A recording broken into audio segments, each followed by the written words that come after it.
నమస్తే, welcome to క్షాత్రం. రక్షణ రంగానికి సంబంధించి ప్రతి వారం అనేక విశేషాలతో కూడినటువంటి చర్చా కార్యక్రమమే ఈ క్షాత్రం 91వ ఎపిసోడ్తో మీ ముందుకు వచ్చింది. ఈ వారంలో జరిగిన రక్షణ సంబంధిత డెవలప్మెంట్స్ పై విశ్లేషించేందుకు, వివరించేందుకు మనతో ఉన్నారు రక్షణ రంగ నిపుణులు, అంతర్జాతీయ వ్యవహారాల విశ్లేషకులు మామిడి గిరిధర్ గారు. వారితో మాట్లాడదాం. నమస్కారం సార్. నమస్తే సాయి. నమస్తే సార్. గిరిధర్ గారు, ఈ వారం మనం క్షాత్రం ఎపిసోడ్లోకి వెళదాము. 91వ ఎపిసోడ్. ఈ ఎపిసోడ్లో మొదటి అంశము పుట్టపర్తిలో ఆమ్కా అడ్వాన్స్డ్ మీడియం కాంబాట్ ఎయిర్ క్రాఫ్ట్కి సంబంధించినటువంటి అసెంబ్లింగ్ అండ్ టెస్టింగ్ హబ్గా ఈ పుట్టపర్తిని ఎంపిక చేసుకోవడం జరిగింది. కేంద్ర రక్షణ శాఖ మంత్రి రాజ్నాథ్ సింగ్ గారు అండ్ ముఖ్యమంత్రి చంద్రబాబు నాయుడు గారు ఈ కార్యక్రమంలో పాల్గొన్నారు, ఆ భూమి పూజలో పాల్గొన్నారు. సో ఈ ఆమ్కా అనేదే మనం చాలా గొప్పగా చెప్తున్నాం. 5th జనరేషన్ ఫైటర్ జెట్ని తయారు చేసుకోవడం అనేది ఒక కళ, ఒక డ్రీమ్ని మనం కలిగి ఉన్నాము.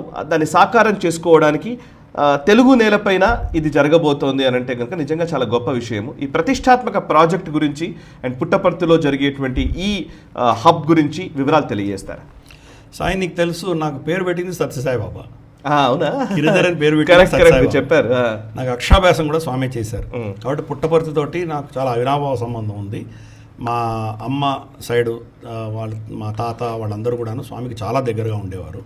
కాబట్టి పుట్టపర్తిలో ఇది రావడం అన్నది నాకు ముఖ్యంగా పర్సనల్గా కూడా చాలా సంతోషకరమైనటువంటి విషయం.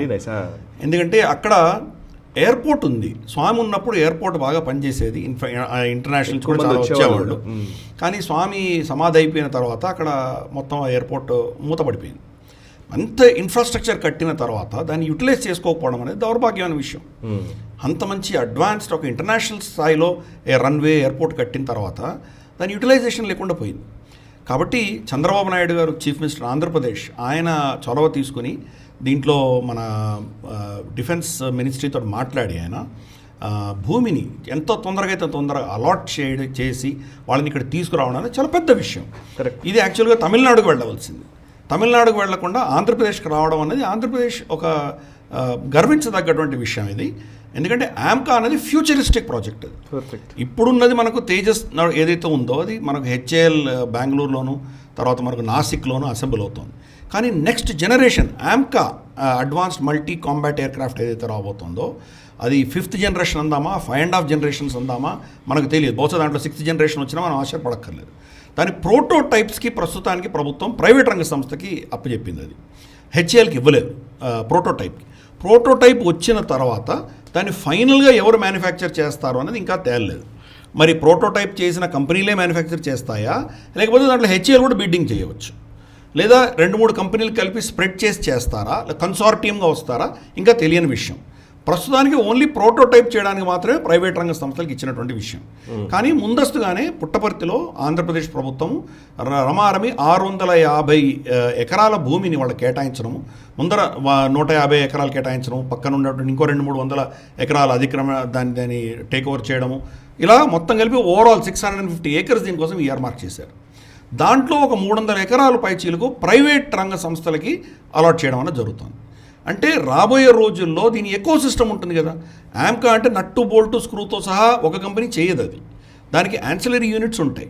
దాంట్లో న్యూమాటిక్ వాల్స్ కావచ్చు, దాంట్లో కమ్యూనికేషన్ కేబుల్స్ కావచ్చు, దానికి కావాల్సిన మనకు చిప్ సంబంధించిన విషయాలు కావచ్చు, సీట్ అసెంబ్లీస్ కావచ్చు, దాని ఇంజనీరింగ్ కావచ్చు, దానికి సంబంధించినటువంటి ఫ్యాబ్రికేషన్ కావచ్చు, చాలా అంశాలు ఉంటాయి దాంట్లో.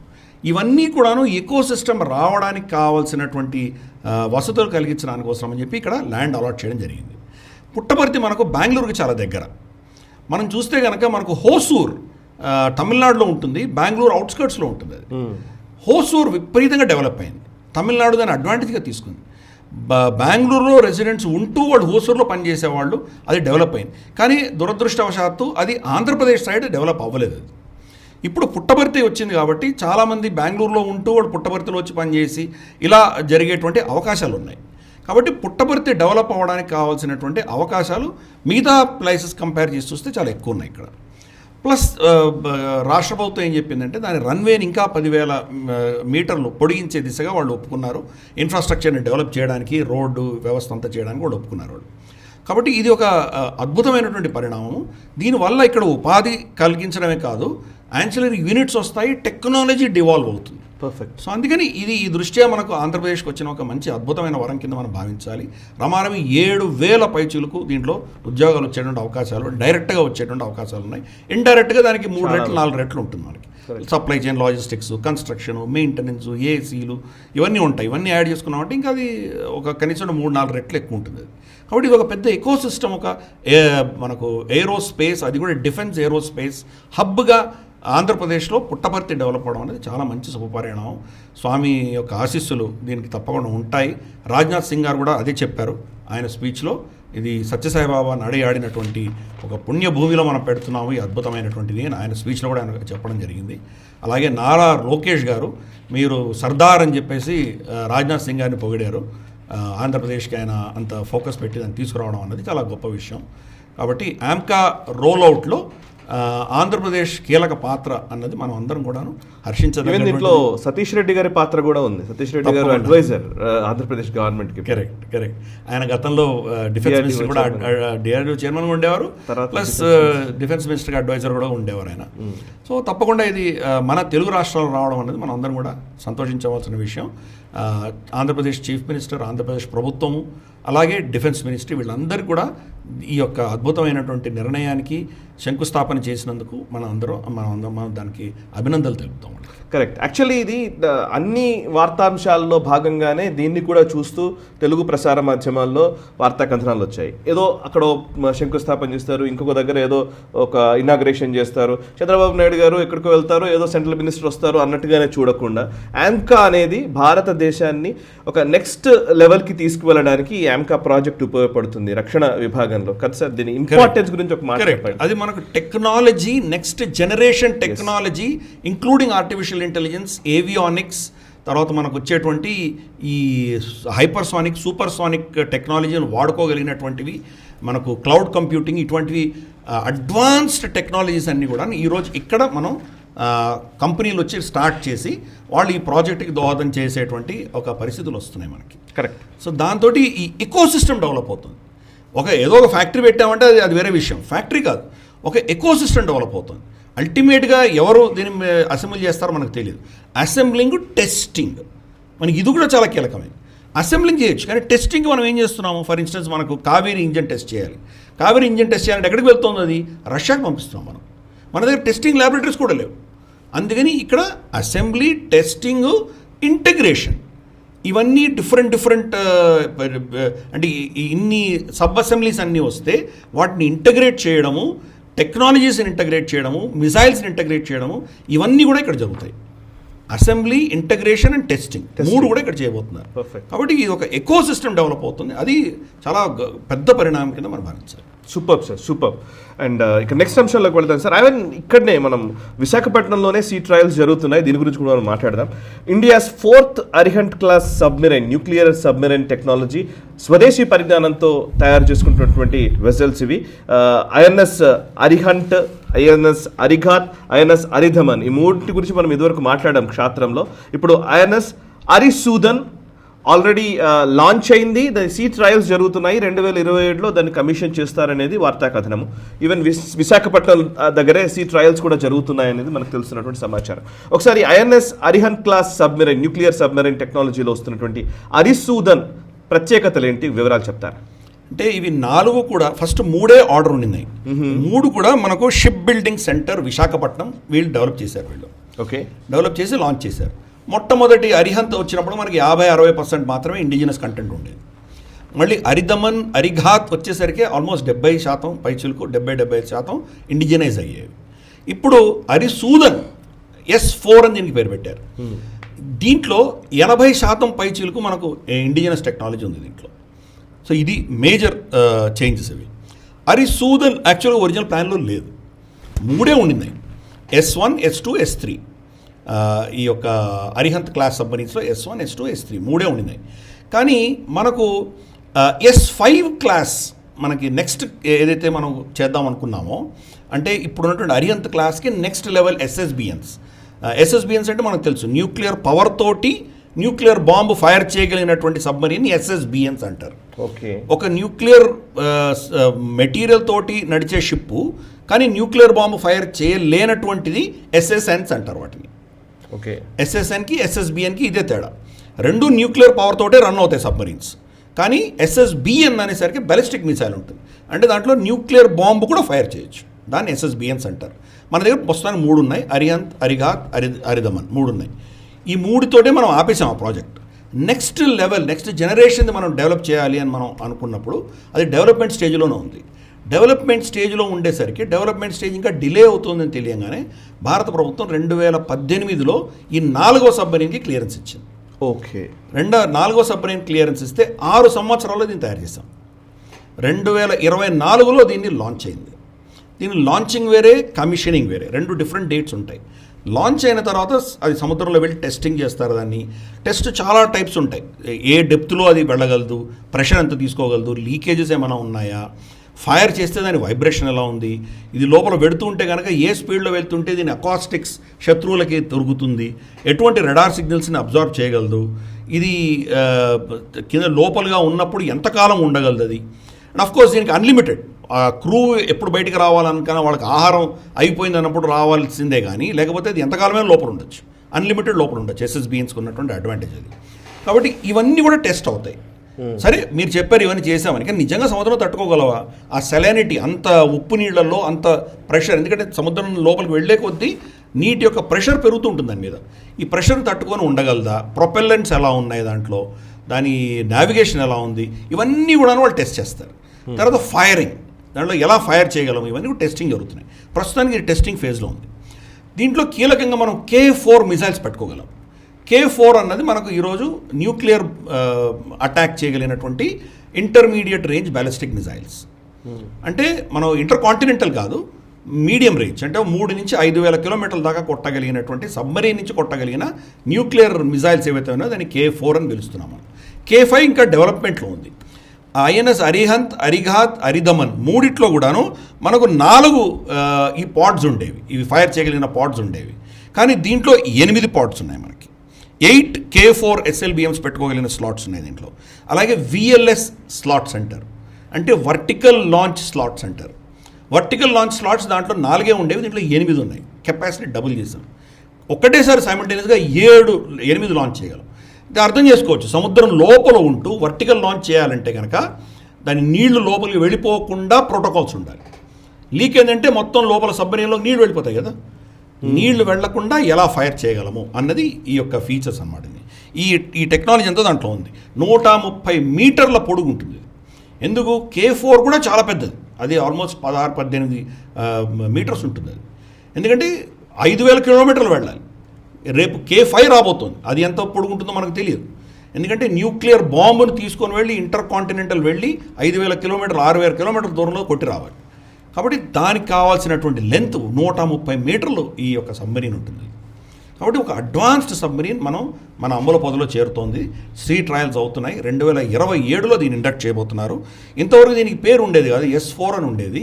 ఇప్పుడు అరిసూదన్ అన్న పేరు దానికి మనం వింటున్నాము. అఫీషియల్గా అఫ్కోర్స్ దాన్ని కమిషన్ చేసే రోజు దానికి పేరు ఇస్తారు. పేరు ఇచ్చినప్పుడు దానికి నేమింగ్ ఒక డిపార్ట్మెంట్ ఉంటుంది మనకు నేవీలో. వాళ్ళు ఈ షిప్లన్నిటికీ నేమింగ్ కన్వెన్షన్ ఉంటుంది.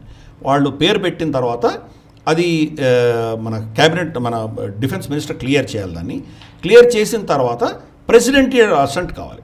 బికాస్ ప్రెసిడెంట్ సుప్రీం కమాండర్ కాబట్టి ప్రెసిడెంట్ సంతకం పెడుతూనే అది ఆ పేరు ఖరారు అవుతుంది.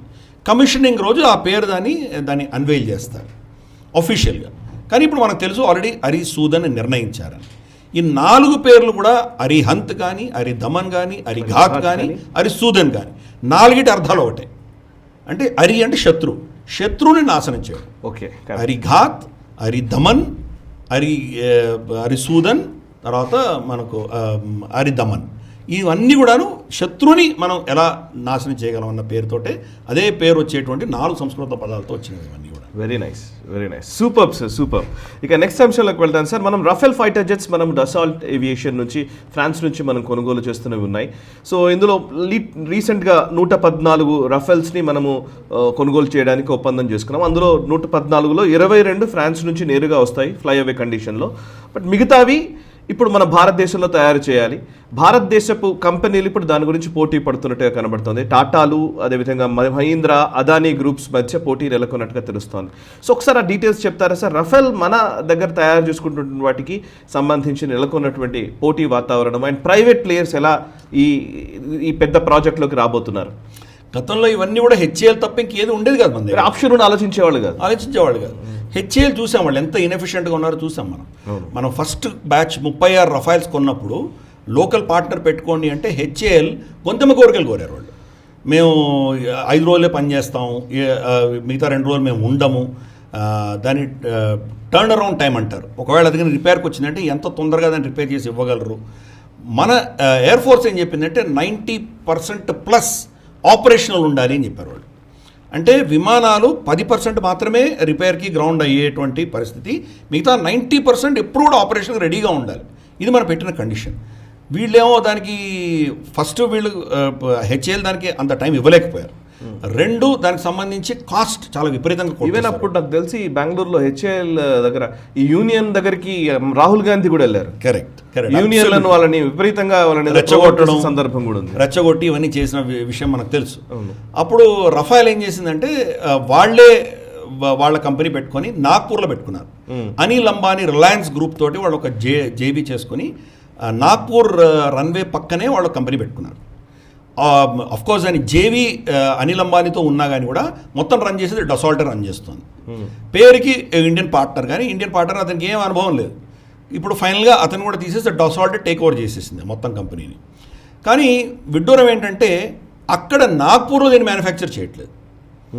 మోస్ట్ లైక్లీ హైదరాబాద్లో మ్యానుఫ్యాక్చర్ అవుతుంది ఈ యొక్క రఫైల్స్. ఎవరు చేస్తున్నారు? ఈ 3 కంపెనీలు బిడ్ చేస్తున్నాయి. మనకు టాటాసు, తర్వాత మహీంద్రాసు, అదానీ, వీళ్ళు 3 బిడ్ చేస్తున్నారు. వీళ్ళు 3 కూడా హైదరాబాద్లో సీరియస్ ప్రెసెన్స్ ఉంది వీళ్ళకి. కాబట్టి ఈ 3లో ఎవరికి వచ్చినా కానీ కూడా నాగ్పూర్లో అవ్వకపోవచ్చు. నాగ్పూర్లో డసాల్ట్ ఏవియేషన్ వాళ్ళది ఎస్టాబ్లిష్మెంట్ ఉన్నా కానీ కూడా ఇండియన్ పార్ట్నర్స్కి, భారతీయ పార్ట్నర్స్కి వాళ్ళు అవుట్సోర్స్ చేస్తారు. ప్రస్తుతానికి టాటాస్ ముందంజలో ఉన్నారు అని మనం వింటున్నాం మనం. కానీ అఫ్కోర్స్ ఇంకా మనం 114 రఫైల్స్ సంతకం పెట్టలేదు. మనం దీని గురించి క్షాత్రంలో డిస్కస్ చేసాం. ఎందుకు దాని సంతకం పెట్టట్లేదు, వాళ్ళు ఎందుకు మనకు ట్రాన్స్ఫర్ ఆఫ్ టెక్నాలజీ ఇవ్వట్లేదు, దానివల్ల మనం ఏం అడుగుతున్నాం వాళ్ళని, వాళ్ళు ఇవ్వకపోవడం వల్ల మనం ఎందుకు దీన్ని డిలే చేస్తున్నాము, బహుశా ఈవెన్ క్యాన్సిల్ చేయడం కూడా ఎందుకు సిద్ధపడ్డాము, ఇవన్నీ కూడా మనం డిస్కస్ చేసాం, మన క్షేత్రంలో డిస్కస్ చేసాం. కానీ బహుశా త్వరలోనే అది సంతకాలు అవుతాయని చెప్పి మనకు సూచనలు వస్తున్నాయి. వాళ్ళు కొంత ట్రాన్స్ఫర్ ఆఫ్ టెక్నాలజీ ఇవ్వడానికి సిద్ధపడ్డారు. కోర్ టెక్నాలజీ మనకి ఎలాగ ఇవ్వరు, కానీ మన అడిషనల్ మిజైల్స్ మనం అనుసంధానం చేసుకోవడానికి కావాల్సిన లేయర్ మాత్రం మనకి ఇవ్వడానికి వాళ్ళు సిద్ధపడుతున్నట్టు మనకు అర్థమవుతుంది. బట్ ఫైనల్ ఇంకా మనకు దాని గురించి రాలేదు. బట్ లెటస్ అజ్యూమ్ 114 వాళ్ళు సంతకం పెట్టంగానే 22 నువ్వు అన్నట్లు ఫ్లై బై స్టేట్లో, అంటే రెడీ టు ఫ్లై, అది మనకు డసాల్ట్ ఫ్రాన్స్ నుంచి వస్తాయి. అవి మిగతా 92 భారతదేశంలో తయారవ్వాలి. ఇప్పుడు ఎన్ని ఉన్నాయి సార్ మన దగ్గర? 36 ఉన్నాయి. 36 వచ్చినాయి. 36 వచ్చి నెక్స్ట్ 24 అంటే 18 ఒక స్క్వాడ్రన్. అవును, అది 2 స్క్వాడ్రన్స్ వచ్చేసాయి. ఇంకొక squadron plus some training air crafts 22 వస్తాయి మనకు అక్కడి నుంచి వస్తుంది. అంటే 3rd స్క్వాడ్రన్ వస్తుంది. మిగతా అవి ఒక 3-4 స్క్వాడ్రన్స్ మన దేశంలోనే తయారయ్యేలాగా మనం ఒప్పుకుంటున్నాం. ఇది దీంట్లో ఫస్ట్ బ్యాచ్ 50-60% ఇండిజినస్ కంటెంట్ ఉంటుంది. మన దేశంలోనే కాంపోనెంట్స్ తయారవుతాయి. క్రమేపీ ఆఖరి బ్యాచ్ వచ్చేసరికి దీన్ని ఆల్మోస్ట్ 70-75% దాకా తీసుకువెళ్ళాలి. అఫ్కోర్స్ 25% వాళ్ళు ఇవ్వరు, వాళ్ళ ప్రొప్రైటరీ కదా.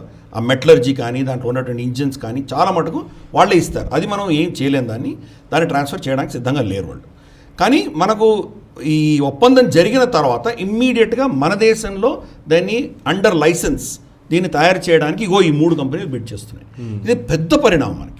3 పెద్ద కంపెనీలు, మేజర్ కంపెనీలు, మన దేశంలో ఉన్నటువంటి బిగ్గెస్ట్ 3 కంపెనీలు దీనికోసం బిడ్ చేస్తున్నారంటే మన ఏవియేషన్ ఇండస్ట్రీ ఎలా వెళ్తుందో correct. So very big news అది. కరెక్ట్. కాబట్టి వాళ్ళకి 3లో ఎవరికో వచ్చేటువంటి సూచనలు ఉన్నాయి. హెచ్ఏఎల్కి రావట్లేదు, ఎనీ విచ్ వే అది వాళ్ళు ఇవ్వరు, హెచ్ఏఎల్కి ఇవ్వరు. ఆమ్కా వీళ్ళే చూస్తున్నారు, అలాగే ఇప్పుడు రఫైల్స్ వీళ్ళే చేస్తున్నారు. ఫైనల్గా హెచ్ఏఎల్ కొంత పోర్షన్ అసెంబ్లీకి ఏదైనా ఇచ్చినా మనం ఆశ్చర్యపడక్కర్లేదు. కానీ they are not the lead players. వాళ్ళు కాకుండా ప్రైవేట్ రంగ సంస్థలు ఉండబోతున్నాయి. సో మనకు మోదీ ప్రభుత్వం వచ్చిన తర్వాత డిఫెన్స్ రంగాన్ని ప్రైవేట్ రంగ సంస్థలకు ఓపెన్ అప్ చేసిన తర్వాత ఎటువంటి పరిణామాలు చూస్తున్నామో, లేకపోతే హెచ్ఏఎల్ మీద ఆధారపడవలసింది. యాక్చువల్లీ నేను మిమ్మల్ని ఈవెన్ గ్లోబల్ రౌండప్లో అడుగుదాం అనుకున్న ప్రశ్న నాకు మొన్నటి నుంచి తడుతోంది. యాక్చువల్లీ చైనాకి డొనాల్డ్ ట్రంప్ పర్యటనకు వెళ్ళినప్పుడు టెస్లా అధినేత ఇటు అటు ఈవెన్ మన యాపిల్కి సంబంధించి టిమ్ కుక్ కావచ్చు, ఈవెన్ ఎలాన్ మస్క్ కావచ్చు, వీళ్ళందరినీ తీసుకుని వెళ్ళారు. ఆయన ఒక పెద్ద డెలిగేషన్తో వెళ్ళారు, అందరూ వ్యాపారవేత్తలను తీసుకెళ్లారు. నరేంద్ర మోదీ గారు అట్లా మన దేశంలోని వ్యాపారవేత్తల్ని ఏ టూర్ కన్నా తీసుకెళ్తే ఇక్కడ పరిస్థితి ఏ విధంగా ఉండేది? Just I'm just asking you. ఇప్పుడు నేను ఎందుకంటే ఇప్పుడు టాటాల గురించి, మహీంద్రాల గురించి, అదాని గురించి మాట్లాడంగానే ఆ పక్క నుండి ఒకడు ఎవడో కమెంట్ పెడుతూ ఉంటాడు. సీరియస్లీ వాళ్ళకి సమాధానం చెప్పాల్సిన అవసరం కూడా ఉంది, ముఖ్యంగా మన తెలుగు స్టేట్స్లో. ఆ జాడ్యం నుంచి మనం బయటకు రాలే. ప్రైవేట్ ప్లేయర్స్ అంటేనే దొంగలు అనే భావం నుంచి రాలే. కరెక్ట్. ఇదంతా మనకు వామపక్ష భావజాలం ఏదైతే మనకు నరనాళంలో జీర్ణించుకుపోయిందో దాంట్లో ఎప్పుడు కూడా బైనరీలో చూస్తారు. ధనం సంపాదించేవాడు, ధనవంతుడు, ఉద్యోగవేత్త, వీడు పీడించేవాడు, మిగతా వాడు పీడితులు. ఫిక్స్ అయిపోయారు వాళ్ళు. వాళ్ళు దేశం కోసం ఎంత చేస్తున్నారు అన్నది మాత్రం మాట్లాడరు వీళ్ళు. ఇప్పుడు అదాని మీద ఎందుకు కేసులు పెడుతున్నారు, అదానిని ఎందుకు టార్గెట్ చేస్తున్నారు? ఎందుకంటే అదాని ఈరోజు చైనాకి ఛాలెంజ్ ఇస్తున్నాడు. కరెక్ట్. హైఫా పోర్ట్ చైనా నోట్లోంచి బయటికి తీసాడు ఆయన చేతికి వచ్చింది. ఈరోజు ఆస్ట్రేలియాలో మొత్తం అదాని చేతిలో ఉంది, మొత్తం కోల్ సప్లై అంతా కూడాను. అలాగే ఆఫ్రికాలో అదాని, అలాగే టాటాస్ వీళ్ళందరూ పెడుతున్నారు. అందుకని వీళ్ళకు దాన్ని ఏదో విధంగా దాన్ని కించపరిచి దాన్ని ఒక ప్రెస్టీజ్ని తగ్గించే దిశగా వీళ్ళు ప్రయత్నాలు చేస్తున్నారు.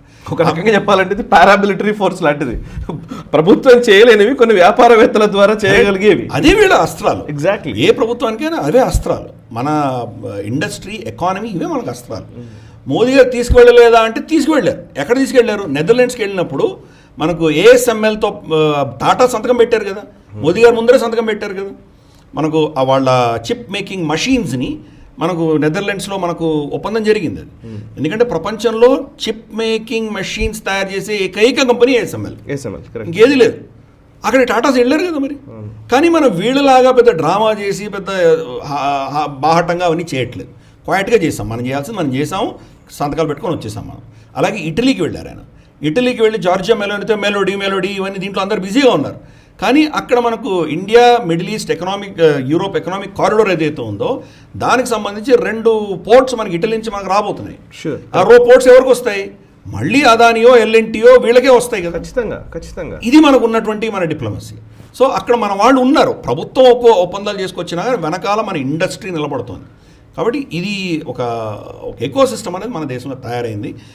అది మన ఏవియేషన్ ఇండస్ట్రీలో ఇంతవరకు లేనటువంటివి ఈ 3 కంపెనీలు కూడా వాళ్ళ దగ్గర ధనం ఉంది, వాళ్ళ దగ్గర వాళ్ళు ఇన్వెస్ట్ చేయగలరు, వాళ్ళు మ్యాన్ పవర్ తీసుకురాగలరు, కొత్త ఎస్టాబ్లిష్మెంట్ పెట్టగలరు, గ్రీన్ ఫీల్డ్ ప్రాజెక్ట్స్ కట్టగలరు. ఆ శక్తి ఉన్నటువంటి 3 మేజర్ ప్లేయర్స్ మన దేశంలో వాళ్ళు దీన్ని బిడ్డింగ్ చేస్తున్నారంటే కనుక మనకి ఎటువంటి కాంపిటీషన్ వస్తుందో మనం అర్థం చేసుకోవచ్చు. Yes sir. ఇక నెక్స్ట్ అంశంలోకి వెళ్దాం సార్. మనము చాలా అస్త్రాల గురించి మాట్లాడాలి. మనం చిన్నప్పుడు పౌరాణికాల్లో చూసిన సినిమాలో ఉన్నవి. ఇప్పుడు భార్గవాస్త్ర, సూర్యాస్త్ర, వాయువాస్త్ర, ఇవన్నిటి గురించి మనం ఈ ఎపిసోడ్లోనే మాట్లాడాలి. ఇవన్నీ టెస్టింగ్స్ జరుగుతున్నాయనంటే నిజంగా ప్రేక్షకులకు ఇవన్నీ ఒక దగ్గర చూడగలిగే అవకాశం క్షాత్రం ద్వారానే వచ్చింది లిటరల్లీ మాట్లాడితే. So Bhargavastra anti drone system, ఇది కౌంటర్ డ్రోన్ సిస్టమ్. ఇది అతి తక్కువ ఖర్చుతోటి హార్డ్ కిల్ మోడ్ కలిగి డ్రోన్స్ని నిర్వీర్యం చేయగలిగేటువంటి టెక్నాలజీ ఉన్నటువంటి దాన్ని భార్గవాస్త్ర యాంటీ కౌంటర్ డ్రోన్ సిస్టమ్ని మనము డెవలప్ చేశాము, దాన్ని టెస్ట్ కూడా చేశాము సక్సెస్ఫుల్గా. దాని గురించి వివరాలు చెప్తారా సార్? భార్గవాస్త్ర గురించి మనం ఫస్ట్ మాట్లాడదాం. సోలార్ గ్రూప్ అన్న ఒక ప్రైవేట్ సంస్థ దీన్ని తయారు చేసింది. మైక్రో మిజైల్స్ అంటారు. మిజైల్ అంటే మనకి ఏంటి, ఇక్కడి నుంచి ఫైర్ చేస్తాం, దూరం వెళ్తుంది, దానికి కొంత కెపాసిటీ ఉంది, ఇలా మనం ఫిక్స్ అయిపోయాం బుర్రలో. ఇది మైక్రో మిజైల్స్ అంటే బుల్లెట్ కంటే ఎక్కువ, మిజైల్ కంటే తక్కువ మైక్రో మిజైల్స్ని ఫైర్ చేయగలిగేది. ఎందుకు? మనకు వచ్చేటువంటి డ్రోన్స్ ఏవైతే ఉంటాయో ఒక ఒక గుంపుగా వస్తాయి, దాన్ని స్వామ్ డ్రోన్స్ అంటారు. వాటిని ఛేదించాలంటే కనుక మనకు దానికి సరిపడ్డటువంటి ఖర్చుతో కూడినటువంటి ఆ ఖర్చుకు సమానమైనటువంటి ఖర్చుతో ఉన్నటువంటి అస్త్రాలే మనం వాడాలి. మైక్రో మిజైల్స్ని వీళ్ళు వాడారు. వీళ్ళు చేసిన దాంట్లో ఏంటంటే కనుక ఫస్ట్ దాన్ని డ్రోన్ని డిటెక్ట్ చేయగలదు, ఈ వచ్చే డ్రోన్స్ని డిటెక్ట్ చేయగలదు. ఎక్కడ రమారమి చిన్న డ్రోన్స్ అయితే కనుక 6 కిలోమీటర్ల దూరంలో దాన్ని డిటెక్ట్ చేయగలదు. ఓకే. చిన్న డ్రోన్స్ కూడా పంపిస్తారు వాళ్ళు, చాలా చిన్న డ్రోన్స్ పంపిస్తారు. అది రెడార్లో దొరకదు, అది ఆర్సీఎస్ అంటాం కదా మనం, రెడార్ క్రాస్ సెక్షన్లో దొరకదు. అయినా వీళ్ళు డిటెక్ట్ చేయగలరు. ఎక్కడ 6 కిలోమీటర్ల దూరం డిటెక్ట్ చేయగలరు. కొంత పెద్ద సైజు డ్రోన్స్ అయితే 10 కిలోమీటర్ల దూరం ఉంటే వాళ్ళు డిటెక్ట్ చేయగలరు. ఫర్ ఇన్స్టెన్స్ మనకు బైరాట్కర్ లాంటి డ్రోన్స్ వచ్చాయంటే కానీ ఇంకా దూరం డిటెక్ట్ చేయగలరు వాళ్ళు. చారి ఆల్మోస్ట్ ఎయిర్ క్రాఫ్ట్ అంత ఉంటుంది, అది ఈజీగా డిటెక్ట్ చేయొచ్చు. అంటే స్మాలెస్ట్ డ్రోన్ నుంచి లార్జెస్ట్ డ్రోన్ వరకు అన్నిటిని డిటెక్ట్ చేయగలరు వీళ్ళు. డిటెక్ట్ చేసి ట్రాక్ చేయగలరు అవి. అవి ఊరికే సర్వేలెన్స్కి వస్తున్నాయా, ఏం చేస్తున్నాయా, అంతవరకు వచ్చి వెళ్ళిపోతున్నాయా, లేదా అది ఒక రెడ్ లైన్ దాటి వస్తున్నాయా ట్రాక్ చేయగలవు. ట్రాక్ చేసిన తర్వాత ఎంగేజ్ చేసి షూట్ చేయగలవు. దీంట్లో డిఫరెంట్ లెవెల్స్లో షూట్ డౌన్ చేయగలవు ఈ యొక్క భార్గవాస్త్ర. లెవెల్ 1లో ఏంటంటే కనుక మనకు అన్గైడెడ్ మైక్రో మిసైల్స్ కొడుతుంది అది.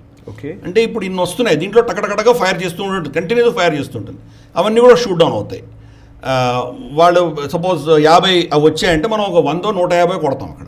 సో దాంట్లో 1-2 తగలపోయినా కానీ దాన్ని మొత్తానికి ఆ మొత్తం శానిటైజ్ చేసి పేల్ చేయగలం వాటిని. ఆ కెపాసిటీ ఉన్నటువంటిది. లెవెల్ 2 గైడెడ్ మైక్రో మిసైల్స్ కొడతాం. అంటే దూరంలో కొట్టాలి, పిన్ పాయింటెడ్గా కొట్టాలి, ఇది జుండులో రావట్లేదు, గుంపుగా రావట్లేదు, కానీ స్పెషలైజ్డ్గా వస్తుంది.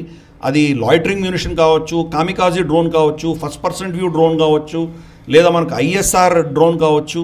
దాన్ని ఒకదాన్ని షూట్ డౌన్ చేయాలి. మనకు MQ-9 రీపర్ డ్రోన్స్ ఉన్నాయి, మనకు బైరాట్కర్ డ్రోన్స్ ఉన్నాయి. ఇటువంటివి వస్తున్నాయంటే కనుక షూట్ డౌన్ చేయడానికి సెకండ్ లెవెల్లో వాళ్ళు షూట్ డౌన్ చేయగలిగినటువంటి కెపాసిటీ కూడా దీంట్లో ఉంది. అంటే డిసైడ్ చేస్తుంది అది అన్నీ మళ్ళీ ఆటోమేటెడ్, ఆర్టిఫిషియల్ ఇంటెలిజెన్స్ తోటి ఆటోమేట్ చేస్తుంది. ఏ సొల్యూషన్ దీనికి కాస్ట్ ఎఫెక్టివ్ అని డిసైడ్ చేసుకొని కొడుతుంది అది. దీన్ని లెవెల్ 1లో అన్గైడెడ్ మైక్రో మిసైల్స్ కొట్టాలా, లెవెల్ 2లో గైడెడ్ స్పెసిఫిక్ పిన్ పాయింటెడ్ కొట్టాలా, అదే నిర్ణయిస్తుంది అది. అటువంటి టెక్నాలజీని పెట్టారు. దీంట్లో 64 మిసైల్స్ ఒకటేసారి ఫైర్ చేయగలదు. అటువంటి కెపాసిటీ ఉన్నది. మళ్ళీ రీలోడ్ చేసేంతవరకు 64 మిసైల్స్ ఫైర్ చేయగలరు. సో దాని కెపాసిటీ అది. తర్వాత 5000 మీటర్ ఆల్టిట్యూడ్ వరకు కొట్టగలదు. ఓకే, 6 కిలోమీటర్స్ 10 కిలోమీటర్ దూరంలో డిటెక్ట్ చేయగలదు. కానీ ఫైరింగ్ 5000 మీటర్స్ వరకు ఆకాశంలో ఉన్నదని షూట్ డౌన్ చేయగలదు. ఇది కెపాసిటీ. తర్వాత మనకు ఆకాష్ తీర్ గురించి మనం ఆపరేషన్ సింధూర్లో చాలా డీటెయిల్గా చర్చించాం. మనం ఆకాష్ తీర్ అన్నది మనకు ఉన్నటువంటి ఒక టెక్నాలజీ. మనకు L-70 గన్స్ దగ్గర నుంచి తీసుకొని S-400 వరకు మనకి ఎయిర్ డిఫెన్సెస్ ఏవైతే ఉన్నాయో వాటినన్నింటినీ ఇంటగ్రేట్ చేసేటువంటి ప్లాట్ఫామ్ ఆకాష్ తీర్. దాన్నే మనం ఇంకో పేరుతో పిలుస్తాం, integrated air command control systems అని పేరుతో పిలుస్తాం మనం. దీంట్లో అనుసంధానమై ఉంది. అంటే భార్గవాస్త్ర ఫైర్ చేయడానికి మనుషులు ఉండక్కర్లేదు, ఆ సిస్టమ్లో ఇంటిగ్రేట్ అయిపోయింది. కాబట్టి ఆ సిస్టమ్ నిర్ణయించిన తర్వాత దాని డెసిషన్స్ ఆధారంగా ఇది ఫైర్ చేయగలదు. అంటే సీమ్లెస్గా దీన్ని మనం ఇంటిగ్రేట్ చేయగలిగాం. ఇది ఒక ప్రైవేట్ రంగ సంస్థ మనకు సోలార్ గ్రూప్ చేసింది. కాబట్టి ఇటు ఆఫ్కోర్స్ టెస్ట్ అయిపోయింది సక్సెస్ఫుల్గా, ఆర్మ్డ్ ఫోర్సెస్కి డెమాన్స్ట్రేట్ చేశారు. ఇంకా నెక్స్ట్ దీని ఇంకొన్ని ఫీల్డ్ టెస్టులు చేస్తారు. మేజర్ టెస్టింగ్ అయిపోయింది, బట్ డిఫరెంట్ కండిషన్స్లో టెస్ట్ చేస్తారు. రాత్రి ఎలా ఉంటుంది, క్లౌడ్ ఉన్నప్పుడు ఎలా ఉంటుంది, వర్షాలు ఉన్నప్పుడు ఎలా ఉంటాయి, హై ఆల్టిట్యూడ్ ఎలా ఉంటుంది, డెజర్ట్ స్టార్మ్స్ వచ్చినప్పుడు ఎలా ఫైర్ చేయగలవా, గాలు విపరీతంగా వీస్తుంటే ఇది ఫైర్ చేయగలదా, అప్పుడు యాక్యురసీ ఎలా ఉంటుంది, ఇవన్నీ కూడా టెస్టింగ్ అవుతాయి. టెస్టింగ్ అయిన తర్వాత ఫైనల్గా దీన్ని ఇండక్షన్కి తీసుకెళ్తారు. బట్ కాన్సెప్షువలీ ఇది సక్సెస్ అయింది. ఆర్మ్డ్ ఫోర్సెస్ దీన్ని యాక్సెప్ట్ చేశాయంటే చాలా గొప్ప శుభపరిణామం. అందుకని వీళ్ళందరినీ కూడాను DRDO, solar industries, armed forces వీళ్ళందరినీ కూడా మనం అభినందిద్దాం. Super sir. ఇక మరొక అంశం, ఇప్పుడు భార్గవాస్త్ర గురించి మాట్లాడాము, సూర్యాస్త్ర, వాయు అస్త్ర గురించి కూడా మనం మాట్లాడాలి సార్. నైబ్ లిమిటెడ్ వీరు తయారు చేసినటువంటి system Suryastra long range rocket variants test చేశారు అద్భుతంగా. సో మీ వివరాలు చెప్తారా సార్? సూర్యాస్త్ర అండ్ ఈవెన్ వాయు అస్త్ర గురించి కూడా మాట్లాడాలి. మనకు సూర్యాస్త్ర మనకు ఇక్కడ వీలర్ ఐలాండ్ అని మనం గతంలో పిలిచేవాళ్ళం, దాన్ని APJ అబ్దుల్ కలాం ఐలాండ్ అని చెప్పేసి మనకు చండీపూర్ ఒడిశాలో ఉంటుంది మన టెస్టింగ్ రేంజ్ అది. అక్కడి నుంచి వాళ్ళు ఫైర్ చేశారు. దాంట్లో 2 వేరియంట్స్ ఫైర్ చేశారు. 150 కిలోమీటర్ల రేంజ్ ఒకటి, 300 కిలోమీటర్ల రేంజ్ ఒకటి. వీటి యొక్క CEP అంటే సర్క్యులర్ ఎర్రర్ ప్రాబబిలిటీ అంటారు. అంటే నేను ఫలానా పాయింట్ కొట్టాలి, దానికి ఎంత దూరంలో పడుతుంది. ఎందుకంటే దీనికి చాలా ఫ్యాక్టర్స్ ఉంటాయి. ఫైరింగ్ చేసేటప్పుడు రికాయిల్ ఉంటుంది. రికాయిల్ ఉన్నప్పుడు చిన్న కొన్ని మిల్లీమీటర్లు అటు ఇటు అయినా కానీ పక్కకు వెళ్ళిపోతుంది, ఎందుకంటే దూరం వెళ్ళి కొట్టాలి కదా. సో అదొకటి. గైడెన్స్ సిస్టమ్, మన ఇస్తున్న గైడెన్స్, GPS, భూమి కదులుతోంది, శాటిలైట్స్ కదులుతున్నాయి, ఈ ఎక్విప్మెంట్ కూడా వెళ్తోంది. దాని వెనకాల ఫైరింగ్లో ఏమైనా చిన్న మైక్రో చేంజెస్ వచ్చినా కానీ అది తప్పు రావచ్చు, యాక్యురసీ ఉండదు. కాబట్టి దాన్ని CEP అంటారు, సర్క్యులర్ ఎర్రర్ ప్రాబబిలిటీ. ఒక పాయింట్ నేను చెప్పానంటే ఆ పాయింట్కి ఎంత దూరంలో పడుతుంది ఇది మ్యాక్సిమం అని టెస్ట్ చేస్తారు. దీంట్లో 150 కిలోమీటర్ల దాకా కొట్టగలిగినటువంటి Suryastra circular error probability 1.5 metre కంటే తక్కువలో కొడుతుంది. బా, అంటే మీటర్ అంటే ఈ టేబుల్ అంత ఉంటుంది, అదే ఇక్కడ కొట్టాలంటే ఇక్కడ కొడుతుంది. బట్ ఆ ఇంపాక్ట్ ఇది కూడా డ్యామేజ్ అయిపోతుంది కదా, చాలా అది. సో మనకు అంత పర్ఫెక్ట్ ప్రెసిషన్తో కొట్టగలుగుతున్నాం. అదే 300 కిలోమీటర్ల దగ్గర కొట్టాల్సింది రఫ్లీ 2 to 2.5 మీటర్ రేడియస్లో కొడుతుంది, CEPలో కొడుతుంది. కాబట్టి అంత యాక్యురసీతో కొట్టగలిగినటువంటి కెపాసిటీ మనకు వచ్చింది ఇది. బేసిక్గా మనం చూస్తే కనుక ఇది ఎనిమీ పొజిషన్స్ కానీ మనకు command centres, especially command centres కానీ, రడార్ ఇన్స్టలేషన్స్ కానీ, లాజిస్టిక్ సబ్స్ కానీ. 300 కిలోమీటర్లు అంటే పాకిస్తాన్ ఎక్కడ తలబెట్టుకోవాలి వాళ్ళు మొత్తం ఎక్విప్మెంట్ అంతా కూడా 300 కిలోమీటర్స్ లోపలే ఉంది కదా. 300 కిలోమీటర్స్ దాటి పెషావర్లో దాచిపెట్టుకోవాలి వాళ్ళు. పెషావర్లో దాచుకుంటే మన మీద యుద్ధం చేస్తారు వాళ్ళు. సో అది అన్నమాట, ఇవన్నీ ఎక్స్పోజ్ అయిపోయి ఉన్నాయి. కాబట్టి అటువంటి కెపాసిటీ ఒక ప్రైవేట్ రంగ సంస్థ నైబ్ చేసింది, అది చాలా సక్సెస్ఫుల్గా చేసింది. ఇది చేసిన కొద్ది రోజుల్లోనే వాయువాస్త్రాన్ని వాళ్ళు మళ్ళీ ట్రై చేశారు. వాయువాస్త్రం వచ్చి లాయిటరింగ్ మ్యూనిషన్. దీనికి కూడా ఏంటంటే కనుక 100 కిలోమీటర్ల రేంజ్ ఇది కొట్టగలదు. ఇది కూడా ఏంటంటే కనుక మనకు ఫ్లైట్లో దాన్ని రిలీజ్ చేసామంటే 100 కిలోమీటర్ల దూరంలో వెళ్ళి మళ్ళీ వీటి కూడా సిఈపి, మనకు సర్క్యులర్ ఎర్రర్ ప్రాబబిలిటీ (2 మీటర్స్లో కొట్టగలదు. పిన్ పాయింట్ ప్రెసిషన్తో కొట్టగలదు. వాయువాస్త్రం అంటే వాయు నుంచి దాన్ని ప్రయోగం చేసేది. అలాగే మన సూర్యాస్త్రం అంటే ఇంకా భూమి నుంచి కొట్టేది. సో ల్యాండ్ బేస్డ్ ఒకటి, ఎయిర్ బేస్డ్ ఒకటి, రెండు కొన్ని రోజుల వ్యత్యాసంతో నైబ్ ఇండస్ట్రీ టెస్ట్ చేసి డెమాన్స్ట్రేషన్స్ ఇచ్చింది. ఈ రెండు కూడాను 2027లో మన ఫోర్సెస్లో ఇండక్ట్ అవబోతున్నాయి. అంటే ఈ పేర్లు కూడా ఎలా పెడుతున్నాం చూడండి. ఇందాక భార్గవాస్త్రం మాట్లాడాం, సూర్యాస్త్రం మాట్లాడాం, వాయువాస్త్రం మాట్లాడుతున్నాం. మన సంస్కృతి ఆధారంగా ఇవి తయారు చేస్తున్నాం. దీని కౌంటర్గా పాకిస్తాన్ ఏం చేస్తోంది? అబ్దాలి, గజ్నవి, బాబర్, షహీద్ అంటే వాళ్ళ పూర్వీకులని చంపి చిత్రహింసలు పెట్టి వాళ్ళ అమ్మమ్మలని అవ్వలని ఎత్తుకుపోయి బజారుల్లో అమ్మేసినటువంటి ఆక్రాంతుల పేర్లు పెట్టుకున్నారు వాళ్ళు. వాళ్ళనే నిజంగానే మీరు అన్నది ఎంత దరిద్రమైనటువంటి పేర్లు వాళ్ళకి. ఎవరు బాబర్ వాడు కాదు. బాబర్ ఎక్కడి నుంచో ఫర్గానా నుంచి వచ్చాడు. అబ్దాలి వచ్చేసి మనకు ఇక్కడి నుంచి వచ్చాడు, ఆఫ్ఘనిస్తాన్ నుంచి వచ్చాడు. నాదిర్ షా వచ్చేసి మనకి ఇరాన్ నుంచి వచ్చాడు. వాళ్ళ పేర్లు పెట్టుకుంటున్నారు. వాళ్ళని జయించి వాళ్ళని ఓడించి వాళ్ళని బానిసలు చేసిన వాళ్ళ పేర్లు వాళ్ళు పెట్టుకుంటున్నారు. మనం మన సంస్కృతి ఆధారంగా మన పేర్లు పెట్టుకుంటున్నాం. ఎంత అద్భుతమైనటువంటి విషయం. అది కూడా ప్రైవేట్ రంగ సంస్థ చేస్తోంది. ఇది ఇందాక మనం అనుకున్నాం కదా, ఈ ప్రభుత్వం వచ్చిన తర్వాత డిఫెన్స్ రంగాన్ని ఓపెన్ అప్ చేసిన తర్వాత డిఫెన్స్ రంగంలో ప్రైవేట్ రంగ సంస్థలు అద్భుతాలు సృష్టిస్తున్నాయి. ఇప్పుడు ఇవన్నీ కూడా టెస్ట్ అయ్యి సక్సెస్ఫుల్గా మనం డెమాన్స్ట్రేట్ చేయగలిగామంటే ఈరోజు మనం ఎటువంటి అడ్వర్సరీ టేక్ ఓవర్ చేయొచ్చు. చైనాలో వాళ్ళకు అదే పరిస్థితి. మనం కొండ మీద ఉన్నాం. మన ఇన్స్టలేషన్స్ అన్నీ కూడాను లదాఖ్లో కావచ్చు, టిబెట్లో కావచ్చు, అంటే మనకు అరుణాచల్లో కావచ్చు, కొండ మీద ఉన్నాం. కొండ కింద ఉన్నారు వాళ్ళు. They are completely vulnerable. మనకి వాళ్ళు ఓపెన్ ప్లేన్స్లో ఉన్నారు. ఇక్కడి నుంచి కొట్టామంటే 300 కిలోమీటర్ అంటే వాళ్ళు ఎక్కడ దాచిపెట్టుకోవటం. కరెక్ట్. కాబట్టి ఈ శక్తి మనం పెంచుకుంటున్నాం. ఇదే అర్థం చేసుకోవాలి. Super sir. ఇక నెక్స్ట్ అంశంలోకి వెళ్తాం sir. Bengaluru based Sania X space and aviation technologies limited అనే కంపెనీ సుపర్ణ స్ట్రైకర్ X1 పేరిట నెక్స్ట్ జనరేషన్ మల్టీ కాంబాట్ యూఏవీని డిజైన్ చేసింది. అండ్ ఇది ISR, intelligence, surveillance and reconnaissance capabilities కలిగినటువంటి లాయిటరింగ్ మ్యూనిషన్ అని చెప్తూ ఉన్నారు. ఒకసారి డీటెయిల్స్ చెప్తారు sir. Suparna striker X1. Correct. అది కూడా మళ్ళీ మన సంస్కృతి ఆధారంగానే పేరు పెట్టారు. దీంట్లో చూస్తే కనుక మనకు multi role unmanned aerial asset. ఇది మల్టీ రోల్ అంటే ఏంటి? ఒకటి ఐఎస్ఆర్ అంటే ఇంటెలిజెన్స్, సర్వేలెన్స్, రికానైసెన్స్. అది చేయగలిగినది ఒకటి. 2 అటాక్ కూడా చేయగలిగేది. అటాక్ చేయడమే కాదు, అటాక్లో కూడా మళ్ళీ దాన్ని రికాయిల్ చేయొచ్చు, దాన్ని మళ్ళీ రికాల్ చేయొచ్చు, అని వెనక్కి పిలవచ్చు. అంటే అక్కడ వెతుకుతూ ఉండగా ఒక దాని మీద ఫైర్ చేయడానికి మీరు ఆదేశం ఇచ్చిన తర్వాత ఫైనల్గా దాన్ని ఫైర్ చేయడానికి వెళుతూ ఉండగా ఆపై ఫైర్ చేయకు, మళ్ళీ వెనక్కి వచ్చేయని చెప్పచ్చు, వెనక్కి వచ్చేయగలదు. లేదా కామికాజీ డ్రోన్ లాగా వెళ్ళి ఆత్మాహుతి చేసుకుండా అయిపోతుంది. సో ఇన్ని మల్టీ రోల్స్ చేయగలదు. మల్టీ రోల్ చేయగలిగినటువంటి కెపాసిటీ ఉన్నటువంటి ఈ యొక్క సుపర్ణ అనేది వాళ్ళు చేశారు. అలాగే మనం చూస్తే కనుక long range high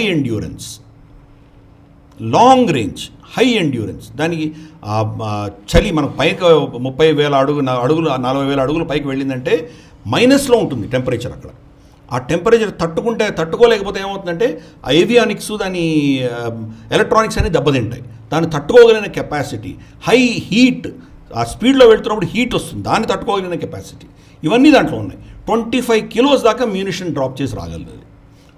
pin point ప్రెసిషన్తో కొట్టి రాగలదు. అలాగే 4 నుంచి 6 గంటలు ఆకాశంలో తిరగలదు.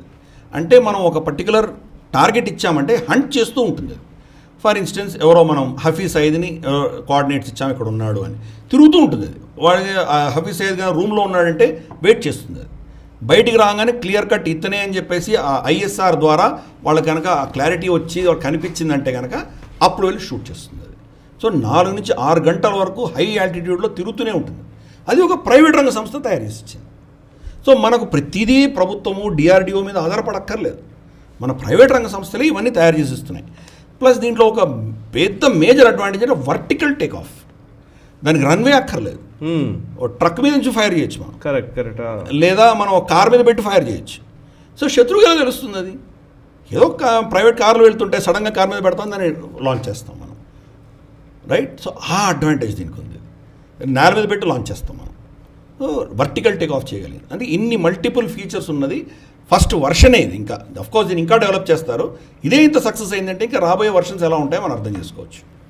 Super sir. ఒకవైపు డ్రోన్ టెక్నాలజీలో అంటే ఇప్పుడు అసిమెట్రిక్ వార్ఫేర్ నడుస్తున్న టైంలో భారతదేశము ఆ స్టాండర్డ్స్కి తగ్గట్టుగా, అంటే ఇప్పుడు పెద్ద మీరు ఎప్పుడు అంటూ ఉంటారు ఈ లాక్హీడ్ మార్టిన్లు ఇవి యుఎస్ కంపెనీలు అన్నీ కూడా చాలా కాస్ట్లీ వెపన్స్ని మాత్రమే తయారు చేస్తాయని.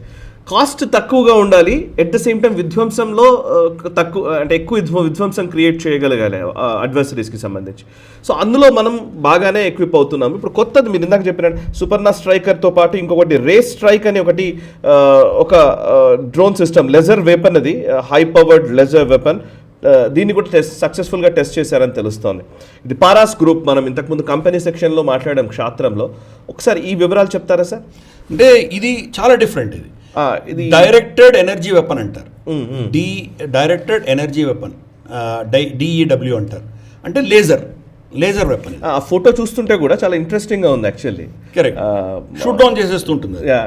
అదేమంటే కనుక మనకు 2 కిలోమీటర్ల రమారమి మనకు ఇది 3 kilowatt to 9 kilowatt power generate చేయగలదు. ఇది డిస్టెన్స్ వచ్చేసి 1.2 to 2.5 కిలోమీటర్స్ దాకా ఫైర్ చేయగలదు.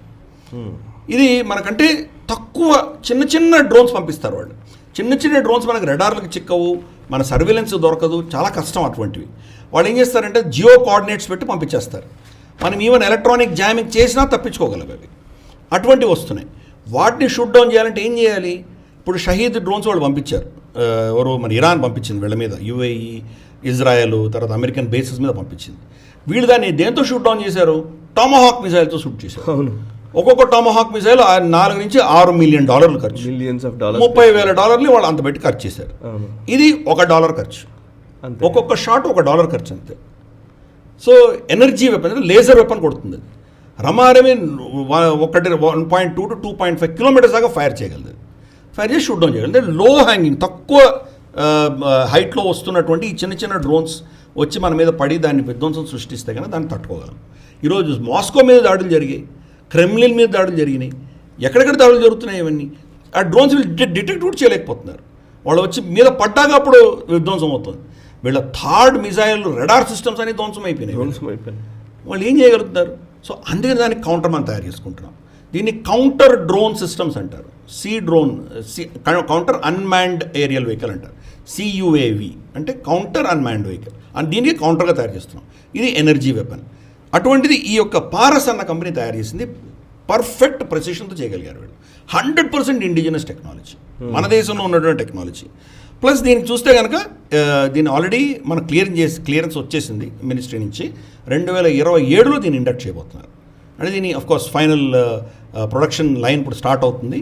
దాని క్వాలిటీ క్లియరెన్స్ అయ్యి దాన్ని చేయబోతున్నారు. దీంట్లో ఎలక్ట్రో ఆప్టికల్ ట్రాకింగ్ దీంట్లో పెట్టారు. దీనివల్ల ఏమవుతుందంటే పొద్దున రాత్రి 2 కూడా డిటెక్ట్ చేయగలరు. ఇన్ఫ్యాక్ట్ వీళ్ళ టెస్టింగ్లో వీళ్ళు రాత్రి కూడా డిటెక్ట్ చేసి చూపించారు. రాత్రిపూట కూడా దీన్ని ఎలా ఫైర్ చేయగలము, ఎలా మనం టేక్ డౌన్ చేయగలం అనేది వాళ్ళు ప్రూవ్ చేయగలిగారు. ఎందుకంటే ఆకాశంలో తిరుగుతున్నది వాడు లైట్ ఉంటే మనం లైట్తో డిటెక్ట్ చేయొచ్చు, లైట్ లేకపోతే ఎలా డిటెక్ట్ చేస్తాం మనం? దాన్ని కూడా ట్రాక్ చేసి కొట్టగలిగినటువంటి కెపాసిటీ వీళ్ళు చేశారు. All weather proof. ఎటువంటి వర్షం వచ్చినా, గాలి వచ్చినా, మబ్బులున్నా, గాలి దుమారం ఉన్నా ఇది ఫైర్ చేయగలదు. ఎందుకంటే లేజర్ వెపన్ కదా, డైరెక్ట్గా కొట్టేయగలదు కదా. అది దీంట్లో ఉన్నటువంటి అడ్వాంటేజ్. సో మనం చూస్తే కనుక మన ప్రైవేట్ రంగ సంస్థలు ఎటువంటి అద్భుతాలు సృష్టిస్తున్నారు. నిజంగా దీన్ని అసలు మనం అందరూ సెలబ్రేట్ చేయవలసినటువంటి అంశాలన్నీ కూడా అసలు మీడియాలో దీని గురించి ఎవరు చర్చించరు. మనం అందరూ ఎంత గర్వించదగ్గటువంటి పరిణామాలు ఇవన్నీ. మనం అమెరికానే చాలా గొప్ప టెక్నాలజీ, ఇజ్రాయెల్ చాలా గొప్ప టెక్నాలజీ, అరే పాకిస్తాన్ దగ్గర ఆ అస్త్రం ఉందంట, ఈ అస్త్రం ఉందంట, చైనా ఇచ్చిందంట, మన పరిస్థితి ఏంటి? ఇటువంటి చర్చలు మనం భయపడే బదులు మనం ఎటువంటి శక్తిని పెంచుకుంటున్నామని మనం తెలుసుకుంటే మనకు ధైర్యం వస్తుంది, ఒక విధమైన భరోసా ఉంటుంది. మనకు ప్రభుత్వము, మనకు డిఫెన్స్ ఇండస్ట్రియల్ సిస్టమ్ అంతా మనది ఎలా అద్భుతాలు సృష్టిస్తున్నాయని తెలిస్తే కనుక ఇదందరూ కూడా మనం శాంతిగా ఉండగలిగినటువంటి పరిస్థితులు వీళ్ళు తీసుకొస్తున్నారు. ఓకే, సో ఇవాళ మనం మాట్లాడబోయే ఈవెన్ కంపెనీ సెగ్మెంట్లో వచ్చే వ్యక్తి కావచ్చు, ఇప్పుడు మనం మాట్లాడే వ్యక్తులు అనేక ఈ కంపెనీల డీటెయిల్స్ కావచ్చు, ఇవన్నీ కూడా నాకు అనిపిస్తుంది ఓవైపు సోషల్ మీడియా రీల్స్లో కొట్టుమిట్టాడుతున్నటువంటి యువతరం ఒకవైపు ఉంటే, ఇంకోవైపు స్టార్టప్ ఎకోసిస్టమ్స్ తయారు చేసి అద్భుతమైనటువంటి ఆవిష్కరణలు చేసి ఇట్లాంటి డ్రోన్ టెక్నాలజీలో అవి ఇవి చేసి అద్భుతాలు సృష్టిస్తున్నటువంటి యంగ్స్టర్స్ ఇంకోవైపు ఉన్నారు. వీళ్ళు కాక్రోచెస్కి సంబంధం లేదు వీళ్ళకి. సరే, వాట్ ఎవర్, నెక్స్ట్ దాంట్లోకి వెళ్దాం సార్. బ్రేవ్ హార్ట్ సెగ్మెంట్లోకి వెళ్దాం సార్.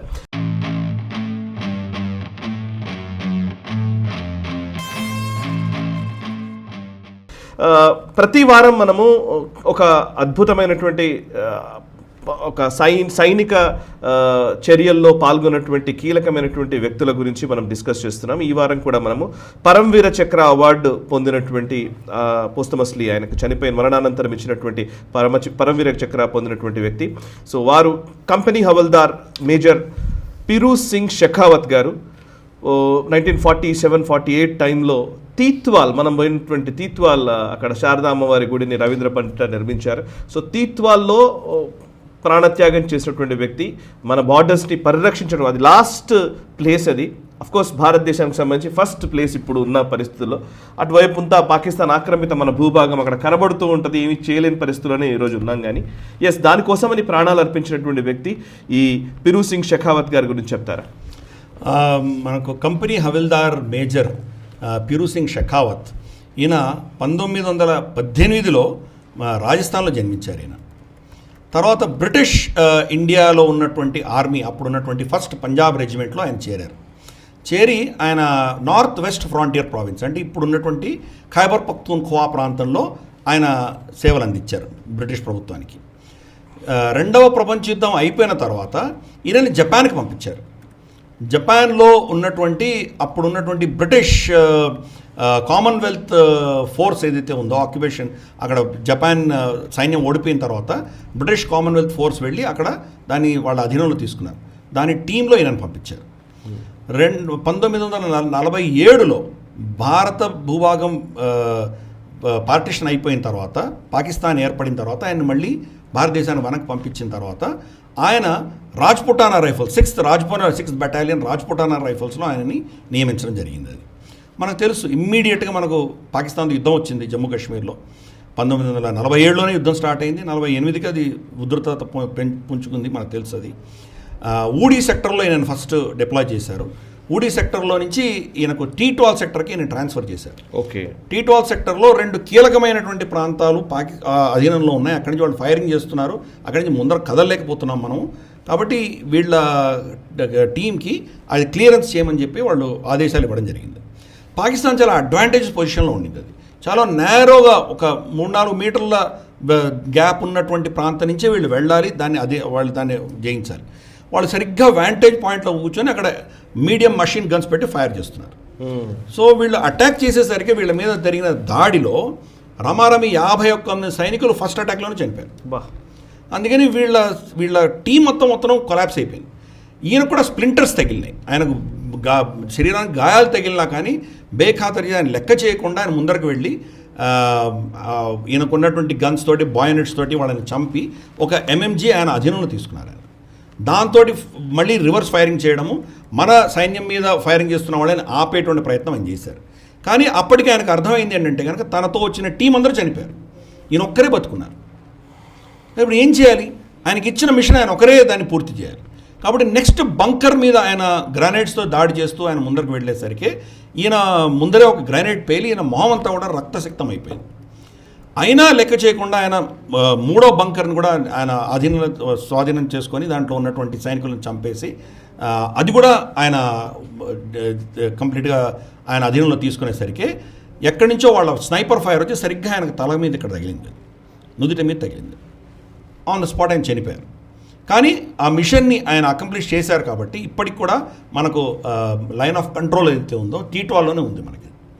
అటువంటి ఆయన గొప్ప బలిదానం వల్ల ఈరోజు మనం పాకిస్తాన్ని కనీసం అంతవరకైనా మనం ఆపగలిగాము. అడ్వాంటేజెస్ పొజిషన్లో ఉన్నా కానీ కూడా ఆయన బలిదానం వల్ల మనం వాళ్ళని అక్కడ ఆపగలిగాము. ఇంకా అంతకంటే ముందు రానివ్వకుండా ఆపగలిగాము మనం. ఆయన సేవలకు ప్రభుత్వం పరమవీర్ చక్రతో ఆయన సన్మానించింది అది.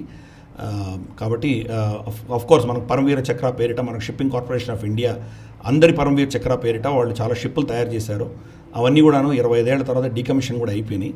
కానీ ఈ మహావీరుడి యొక్క విగ్రహం జుంజునులో ఉంది, అలాగే జమ్మూ మెమోరియల్లో ఉంది, అలాగే మనకు ఢిల్లీలో ఉన్నటువంటి వార్ మెమోరియల్లో ఆయన పెట్టాము మనం. ఈయనని గుర్తు చేసుకునే దిశగా చాలా ప్రాంతాల్లో ఈయన యొక్క విగ్రహం అవన్నీ మనం పెట్టుకున్నాం. అవి అటువంటి మహావీరుడు చేసిన బలిదానం వల్ల ఈరోజు కనీసం కొంత భాగం జమ్మూ కాశ్మీర్ని మనం కాపాడుకోగలిగినాము. లేకపోతే పాకిస్తాన్ చేతిలో అన్యాక్రాంతం అయిపోయేదాన్ని మనం ఆపుకోగలిగాం, దాన్ని మన దగ్గర పెట్టుకోగలిగాం మనం. అందుకనే ఈరోజు రవీంద్ర పండిత లాంటి వాళ్ళు అక్కడ గుడి కట్టగలిగారు. లేకపోతే గుడి ఎవరు కట్టగలరు? కరెక్ట్. శృంగేరి పీఠాధిపతి విధిశేఖరేంద్ర భారతి వెళ్ళి దానికి ప్రాణప్రతిష్ఠ చేశారు అక్కడ. మనం అందరం వెళ్ళాం, నేను వెళ్ళాం. తర్వాత నేను 300 మంది వేద పండితులను తీసుకొని వెళ్ళి అక్కడ పూజలు కూడా చేసి వచ్చాను. నేను తర్వాత కూడా వెళ్ళాను. నేను రవీంద్ర పండిత నాకు మంచి మిత్రుడు, తెలుసు కదా నీకు. కాబట్టి ఈరోజు మనం అక్కడ ఆలయం కట్టుకోగలిగామంటే అది మన దగ్గర ఉంది. కాబట్టి మన దగ్గర ఉంది అంటే దానికి కారణం ఇటువంటి వారి యొక్క బలిదానం వల్ల మనకు దానివల్ల మనం దీన్ని కాపాడుకోగలిగాం. కాబట్టి ఆయన యొక్క ఆత్మ సద్గతులు కలగాలని, ఆయన చేసిన వీరోచితమైనటువంటి పోరాటం అందరికీ ప్రేరణాదాయకమై ఉంటుందని, శారదా అమ్మవారు ఆయన ఆత్మను చల్లగా చూసుకుంటుందని మనం ప్రార్థిస్తూ ఆయనకు నివాళులు అర్పిద్దాం మనం. Perfect sir. నిజంగా ఇలాంటి వ్యక్తుల గురించి మనం తెలుసుకోవాలి, 10 మందికి తెలియజేయాలి, అండ్ మన పిల్లలకు ముఖ్యంగా వాళ్ళ గురించి మనం చెప్పాలి. సో వాళ్ళ వల్లనే ఈరోజు ఇట్లాంటి పరిస్థితుల్లో మనం ఈరోజు ఇంత స్వేచ్ఛగా ఉండగలుగుతున్నామంటే వాళ్ళ బలిదానాల వల్లనే అని మనం ఎప్పుడూ కూడా గుర్తుంచుకొని మన జీవితంలో భాగస్వాములుగా వాళ్ళని కూడా మనం చేసుకోవాలి. ఇక నెక్స్ట్ అంశంలోకి వెళదాం సార్. ఈ వారం మనం వెపన్ సెగ్మెంట్లో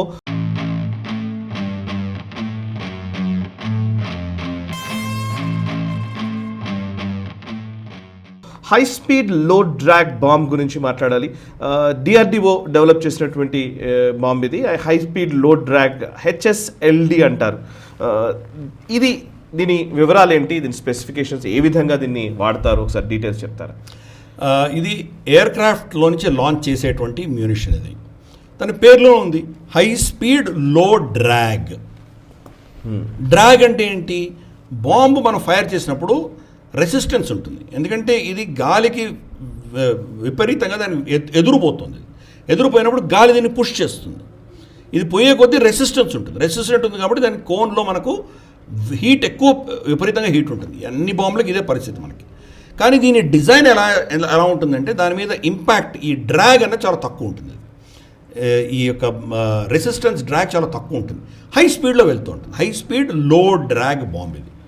అంటే మామూలుగా ఎయిర్ క్రాఫ్ట్ నుంచి ఫైర్ చేసేదే, కానీ ఎక్కువ స్పీడ్ వెళ్ళగలదు. దాని రెసిస్టెన్స్ తక్కువ, ఎలా దాన్ని ఎయిర్ రెసిస్టెన్స్ తగ్గించాలి అన్న దిశగా దీన్ని డిజైన్ చేయబడింది. ఇది అటువంటి బాంబు. ఇది మనకు armament research and development establishment అని మనకు ఒకటి ఉంది.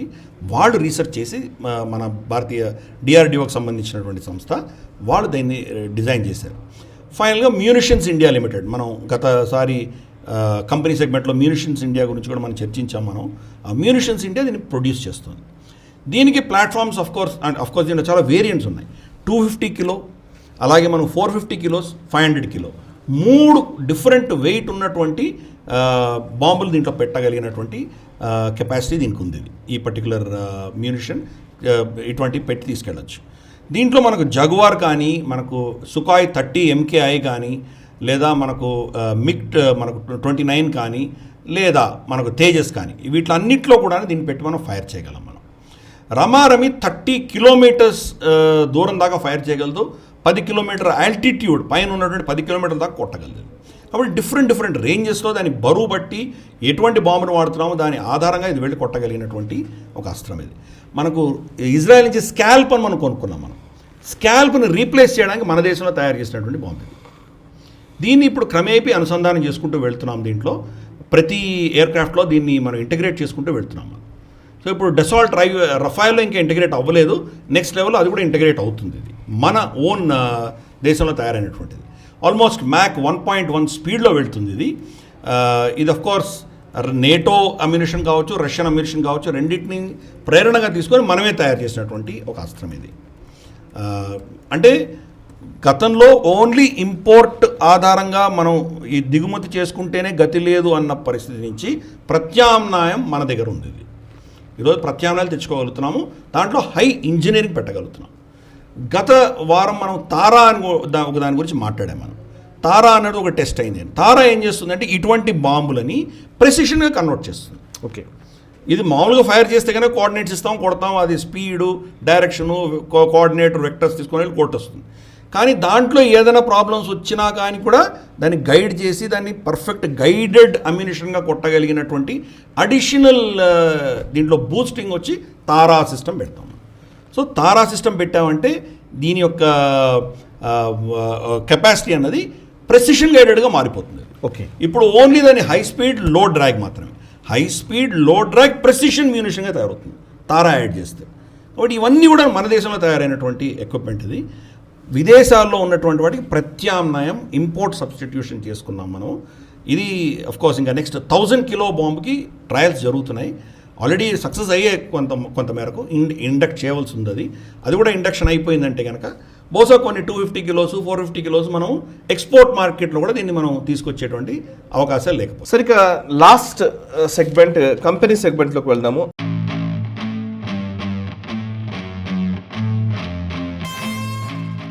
ఆర్కిటస్ ఏరోస్పేస్ కంపెనీ ఇది. ఈ కంపెనీ నడిపిస్తున్నటువంటి వ్యక్తి నిజంగా చాలా ఇంట్రెస్టింగ్గా ఉంది. ఆయన విషయము శ్రీపూర్ణ ఎస్ రావు, 23 సంవత్సరాల ఒక యువకుడు ఈ కంపెనీని రన్ చేస్తూ ఉన్నారు. అండ్ వీళ్ళు డెవలప్ చేస్తున్నటువంటి టెక్నాలజీ చిన్న టెక్నాలజీ కాదు, చాలా అద్భుతమైనటువంటి. వీళ్ళు వాళ్ళ వెబ్సైట్లో చూస్తే we build unmanned airplanes flying at 45,000 feet for 24 hours. ఇది వాళ్ళు మేజర్ దాని కింద వాళ్ళు పెట్టడం జరిగింది. చాలా అద్భుతమైనటువంటి టెక్నాలజీని వాళ్ళు అందించే ప్రయత్నం చేస్తూ ఉన్నారు.